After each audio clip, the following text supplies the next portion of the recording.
a new video, and it's one of those topics that it's kind of on the basic level on dualism, and there is the I versus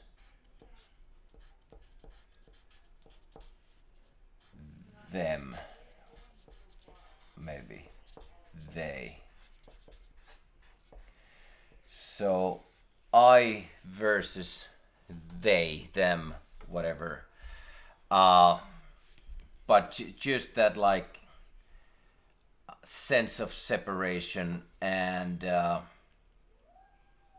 like we are here fighting against somebody, or somebody is doing something uh, that might be harmful for us, or whatever. Like, this is where usually we start talking about the elites and the rich people, and we're here the peasants and whatnot. So let's just have a look into who or what they them actually are. And just yeah, to make the long story short again, the I is that's basically that's oneness.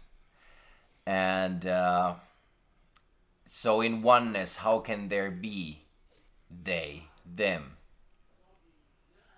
So as the world outside, okay, first of all, in the previous video we ended with the I did the drawing of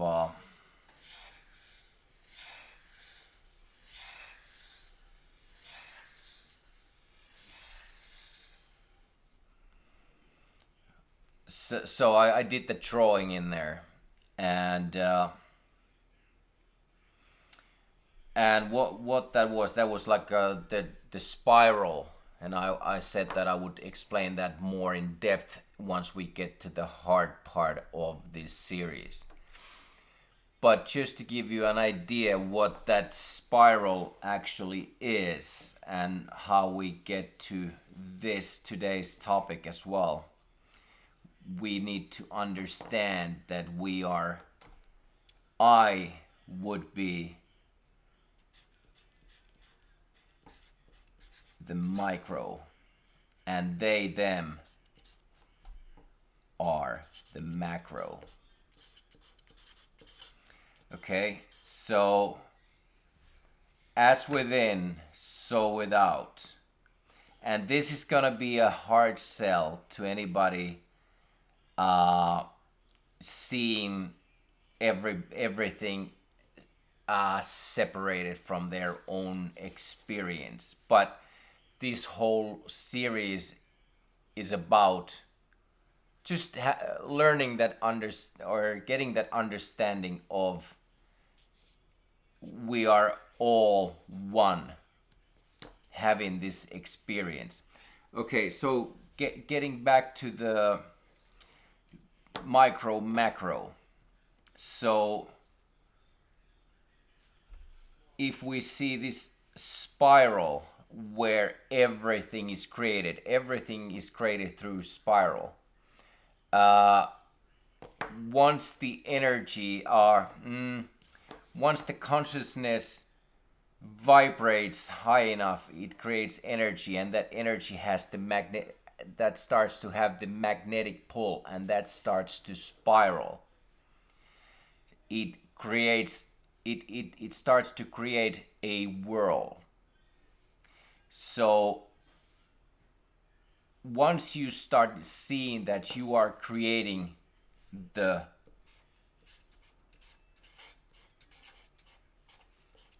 world, once you see that it is the I, it is you creating the world that exists, you understand that it is through your uh, your spiral, and the spiral,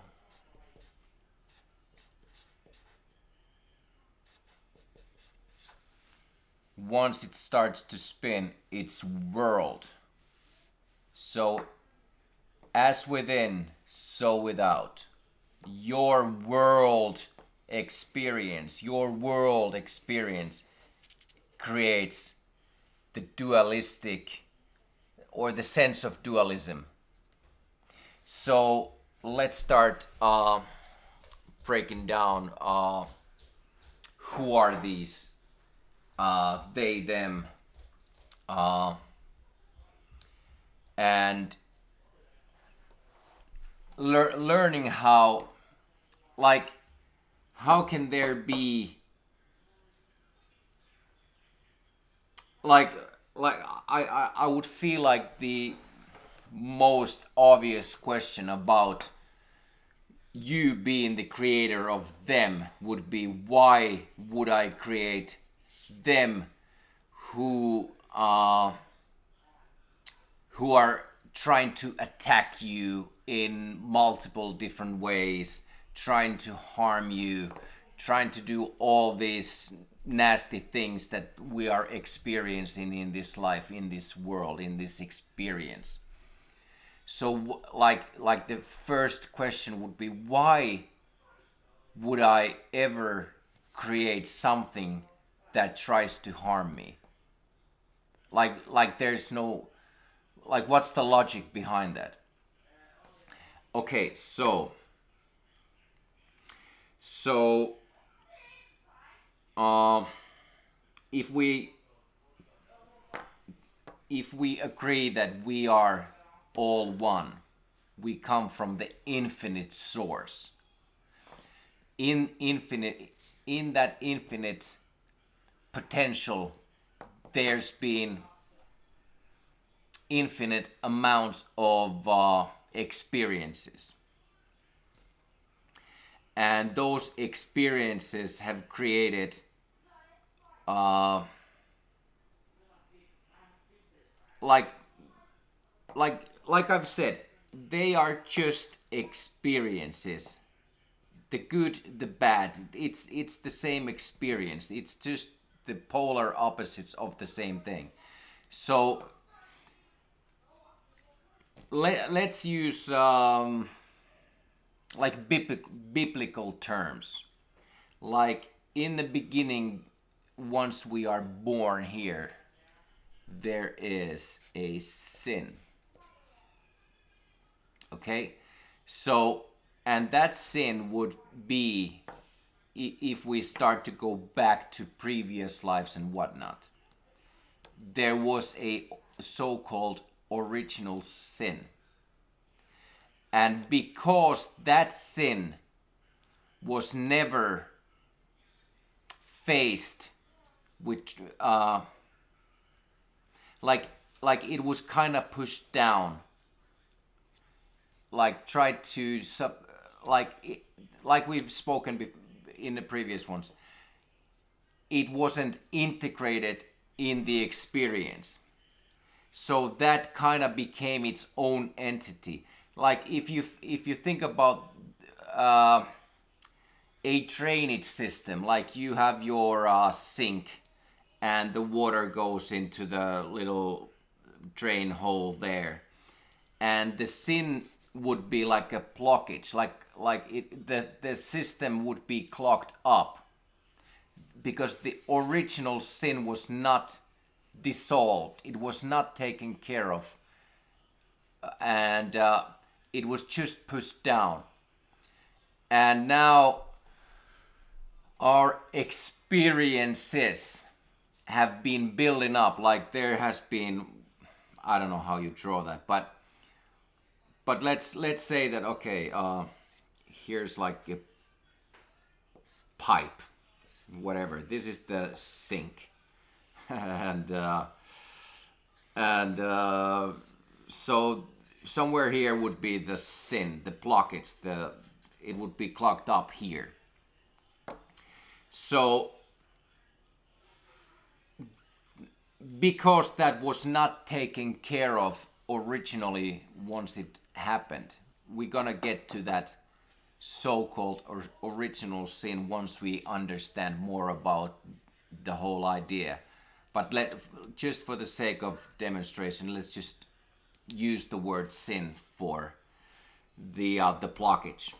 It's kind of blocking the natural flow. It doesn't let us flush out. It doesn't let us flow naturally. So let's say that we've done the cycle quite a few times, and the blockage it's just been building up, and now we're at that point where we have to face not just the surface level stuff. We can also call those sins. It's just traumas, it's stuff that we haven't been able to deal with. So let's say that the whole drainage system is all clogged up. So the world outside, your world creation, is now at a point where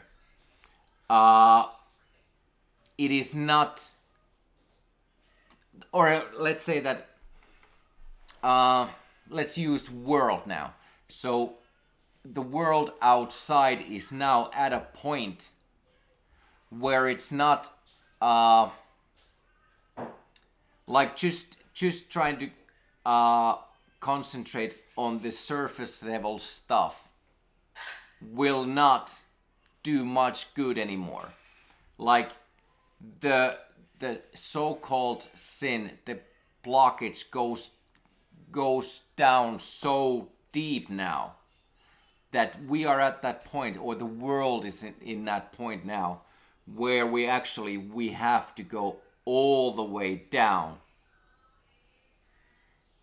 and find that original sin and face that, and then integrate that with our world.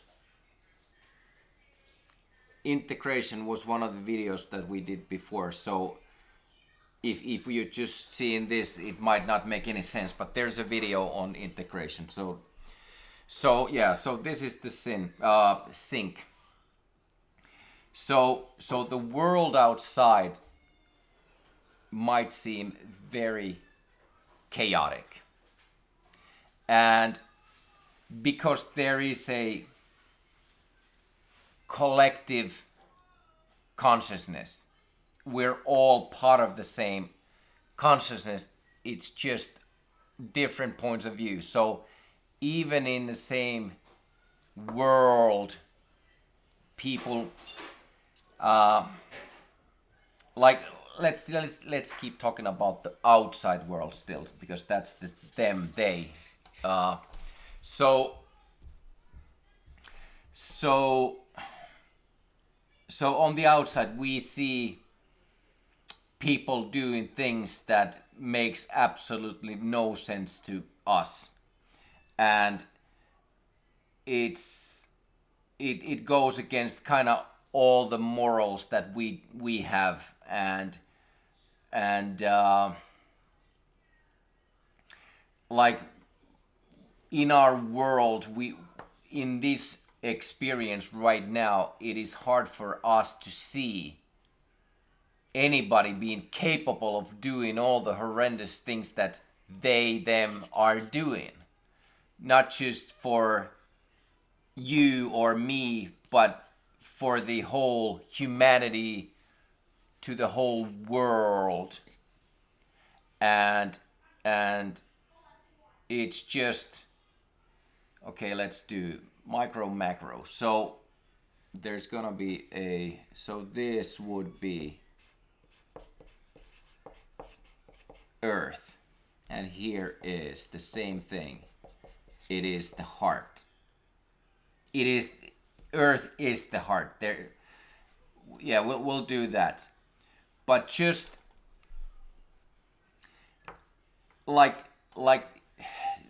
the moment in this experience right now for the world, for the earth, is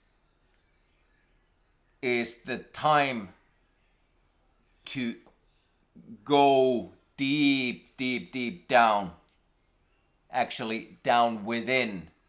The whole, everybody has to go within. I'm not telling that you don't have to do anything.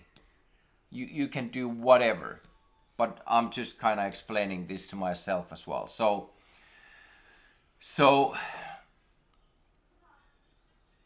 yeah, okay, just a quick reminder or quick glimpse on what's to come later. But okay, so this is the world and heart, earth, same thing. And in the video where I explained the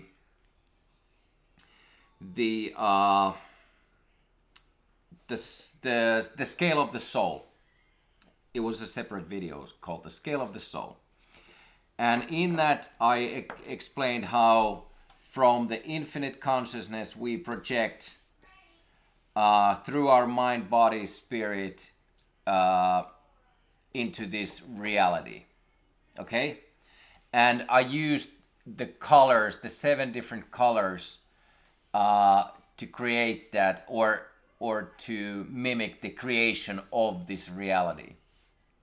So this is within. This comes from within. From your heart, the colors whirled into the existence with those 7 colors. And the earth does the exact same from the North Pole with the aurora borealis. So the same colors comes from the earth as do come from the heart. It is always the exact same thing. And so what I project into the world, it's world into this reality in like with that same frequency of vibration. And so they them because we had that the idea of the dualistic experience where the 2 dudes or dudettes are here experiencing this without actually knowing that they are both one and the same. So, and this is always the mirror thing, but you can go back and look at those videos. But so to this dude, this would be them, they. There can be as many as we want to draw, but just to keep it simple. This is something out, this seems to be something outside of you. But because it is the infinite having this experience, it is not just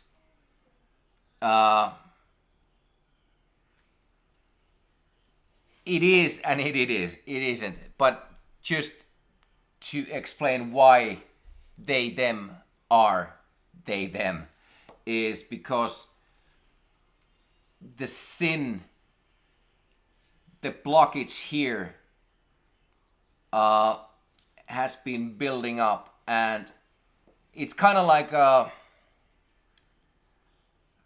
what would be like a system of where something like pressure keeps building up if there's no release valve. So now the world is at that point where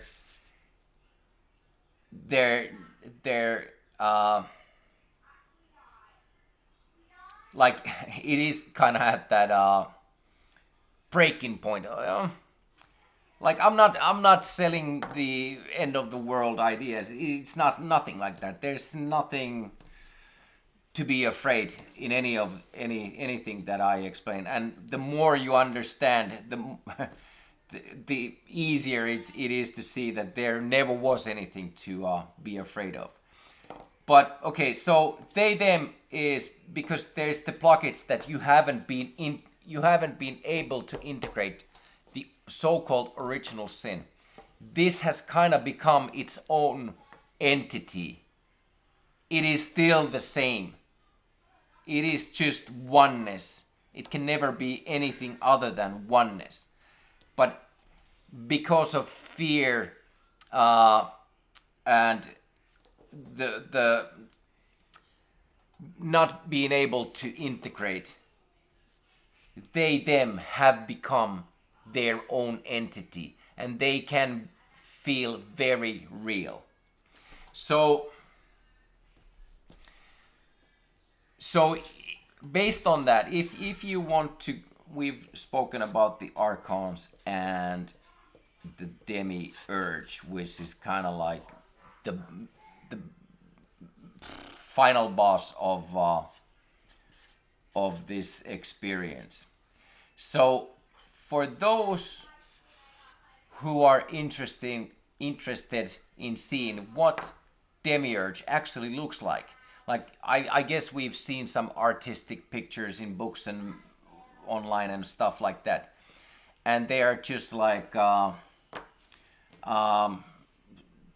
someone's imaginary visions. But if you really want to know what demiurge actually looks like,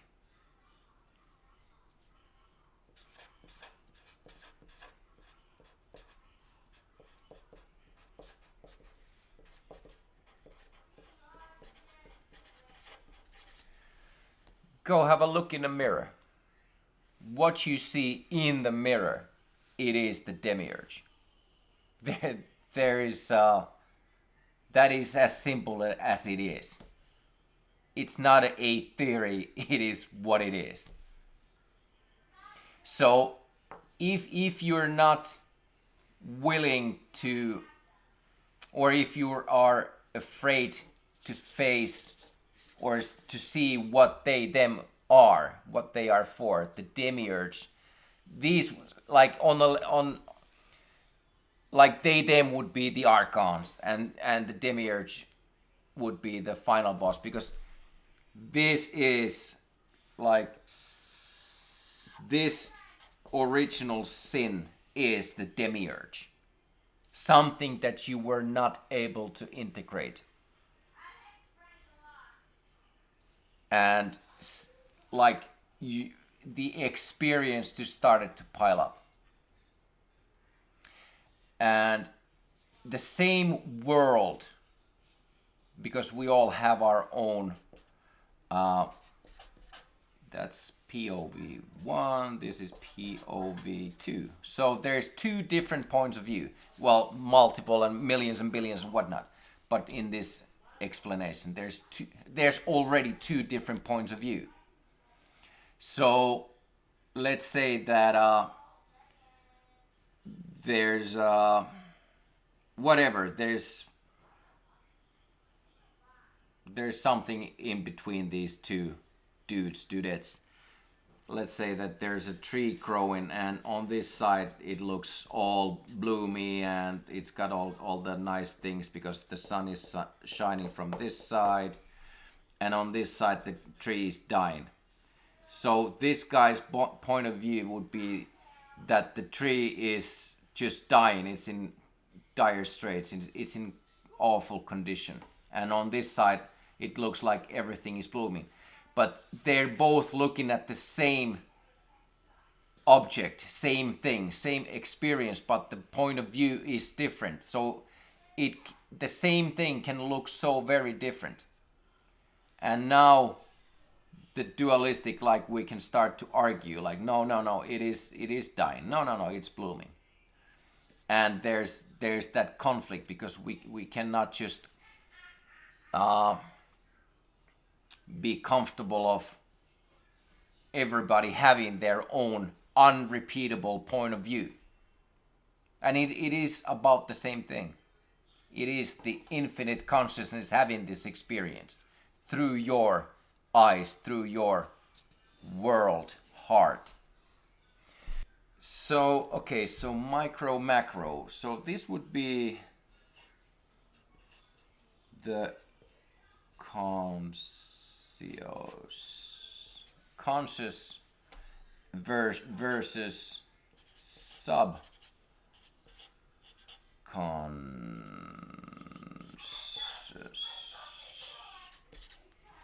Maybe I got that right. So once again, micro, macro, as within, so without.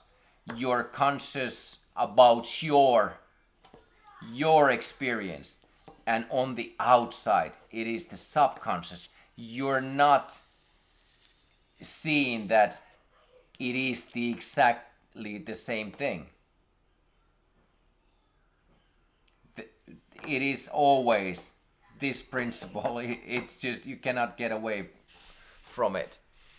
So we hear they them often talked about or being talked about in so-called negative context where they them are usually doing something harmful to you. And how many of us can honestly say that we have never done something to harm ourselves, like even on the conscious level?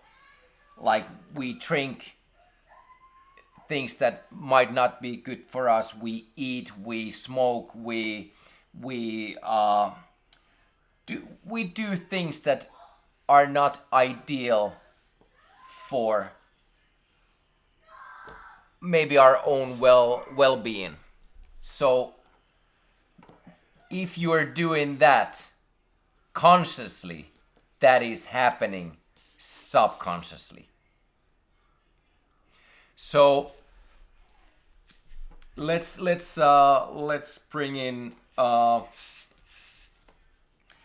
good friend ego.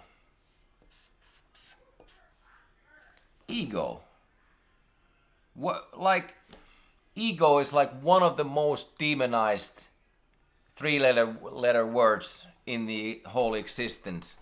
Like and I'm not on a crusade to go against the whole spiritual movement. There's a lot of good things about spirituality, but in that reality, ego is usually the biggest demon there is. Like your ego is making you do all these things that you shouldn't be doing. It is your ego doing this. Your ego. Get rid of your ego. The dark night of the soul. That is like the concept that everybody like my dark night of the soul was so magical and my ego death was so beautiful. Even that is kind of egoistic. just to like turn that whole concept of ego death into something. It's a story, so it is egoist. But what ego actually is? What is it? What does ego mean? Ego means the self having this experience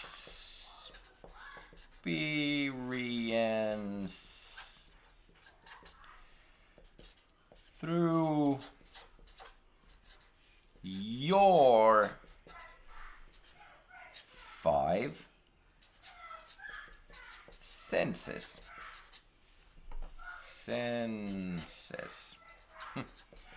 I'm running out of markers, so I need to do something about that. But that's what ego is. Ego is the self having this experience through your five senses. Ego by itself is neutral. It is not like, if you sit with that, where is the ego? Where is it? Where is this magical thing that you need to get rid of or see the death of your ego? And I'm not saying that like if you are still unconscious about any of this or all of this, and you let your subconscious run the show, then it might seem like the ego would not be neutral, like the ego would need to have something. The ego is just the self having this experience through your five senses. That's what ego is. It is not like an outside entity whispering in your ear to do something against your will. Oh, okay, so from that, let's do, because this is all about inside and outside. So free will. Is there such a thing? I've said that there is. You're free to do whatever you want in this reality. And even that is kind of paradoxical, because through your ego you can have free will, but once you get to the soul level, you start spiral. You realize this, where the spiral actually comes from. Your soul, your spirit, it doesn't need to have anything. It doesn't need to have the free will. So in that sense, the free will, it is egoistic. But is that ego bad or good? It's neutral. It is your experience that gives it the polarity that we've been talking about the whole this whole time. So yes, in this experience you do have the free will. But once you understand where this all world comes from and why this world is what it is there a need for free will? I don't know. It is up to you. It is always, everything is up to you. Let's do more of the inside and outside. So let's say that one of the biggest ways to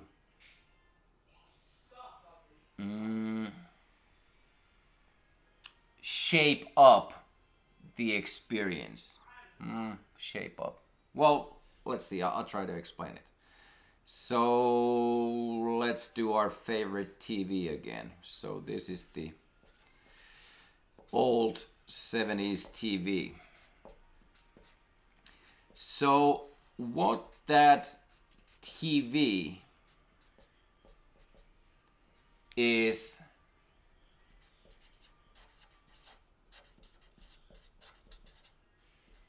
broadcasting. What that TV is broadcasting, like you are here watching the TV and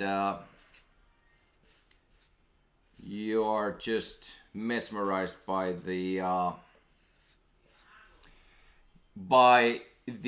what the TV is broadcasting, which is in information. You can see there's the ion again. Everything is based on the ions. Everything is an ion. So, okay, so from the outside, which actually comes from within, you are just, yeah, you haven't been able to dissolve the blockage, and that has caused everything to become so let's call them so bad, so out of your morals that they have become their own entity in a way. So, but okay, so now that is broadcasting back information. It is information. It is formatting your within. The more you consume the outside without actually, the more you let the outside information formate your within, the more separated you're gonna feel from them, they. Information is formation of information, or formation of within. You are digesting the broadcasted information. So we spoke about ego. Ego, like if you ever feel like trying to figure out what ego is, like if you feel like you have an ego, like there's, like I feel like all, once you peel off all the layers, we're left only with good and beauty, like in everything. Like we're,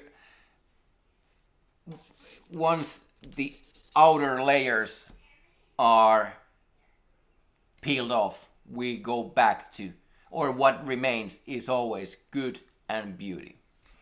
So ego gives you gives the self the opportunity to have this, to experience this life. Ego, that is the definition of ego. So what is self then?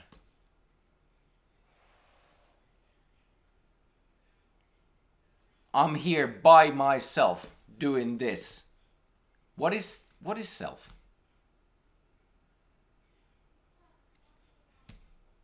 Like if you sit alone by yourself, can you identify where the self is? Is it, okay, we can do this as well. Is it in the mind? Is ego in the mind? Mind is another thing that we are taught to. It is another thing, and it's kind of tied to the ego. Like these two are your worst enemies are ego and mind. Ego and mind. These you need to get rid of. Without, like, if you can get rid of these, then you're only gonna be able to go back to oneness. You cannot have your ego. You cannot have your mind. So ego death. Get rid of your mind. So if you sit by yourself, can you identify where your mind is? Like, can you actually pinpoint the exact location where your mind is?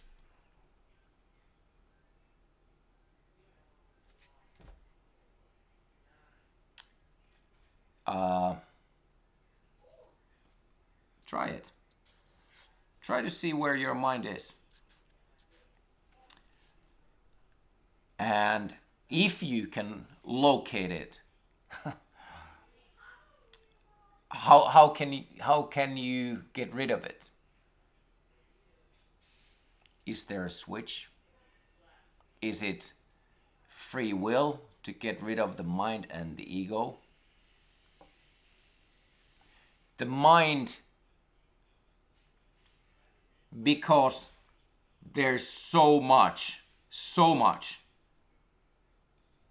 in that drainage, so much stuff that we need to face and integrate. The mind in this level can feel very chaotic, and the ego can feel just the same, or it can feel like it's just trying to make you do all the wrong decisions and whatnot. But the ego is just the self having this experience. The mind is always just the narrator of where you are in this reality. Like, we gonna come, there's gonna be another video about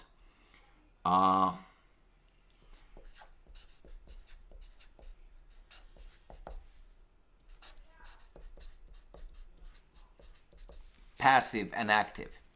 I'm not gonna do any of that, but right now. But just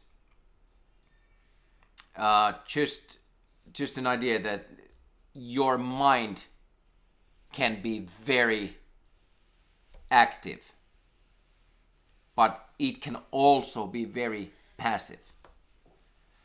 But usually when there's so many things on your mind that you have not been able to dissolve or face or integrate because of whatever, the reasons vary. So the mind itself, it can be active or it can be passive.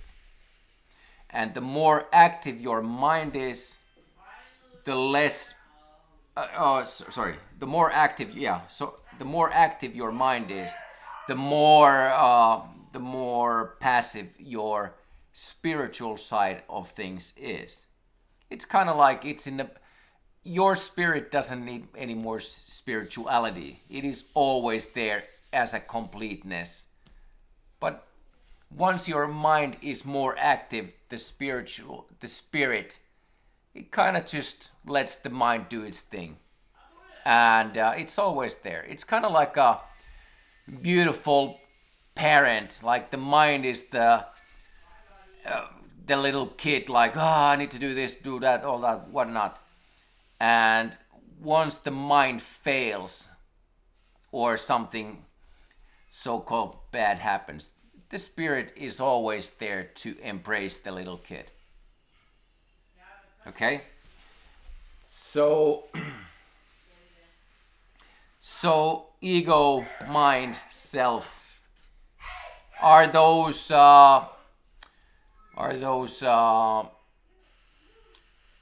things outside of you? Are those actually things that you can point out? Or if those are things within yourself, where are they? What I'm getting to with this is just because we are all, there's only one source for everything.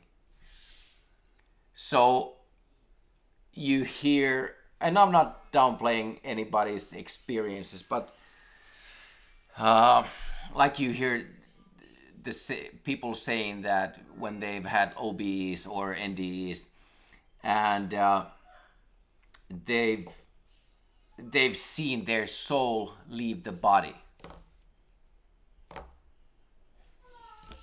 Okay, so if that was true, and that is somebody's experience, so that's why I'm not I'm not denying that, because it's not my experience. My experience of my death experiences are so different from that, so that's why I'm actually saying that. So people saying that, okay, I saw my soul leave the body, so that would suggest that the soul was somewhere in the body. Where is it? Can you pinpoint where the soul is in your body? There is only one source. Only one source. Everything comes from the same source. Okay, so let's say that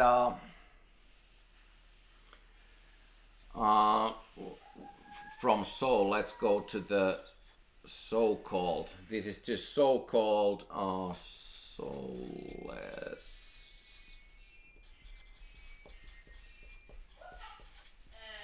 soulless beings are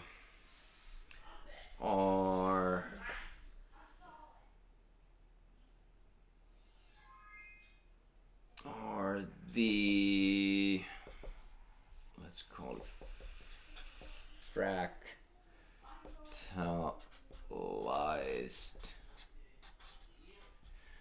fractalized expressions.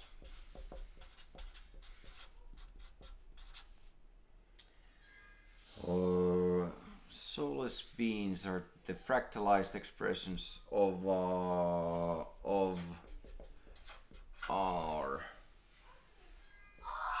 shadow selves.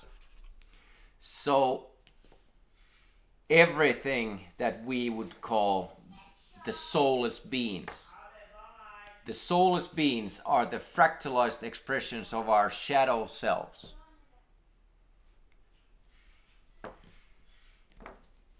That's what they are. That's what they are. It is fractalized expressions of our shadow selves. Okay, let's just let's leave it at that. So once again,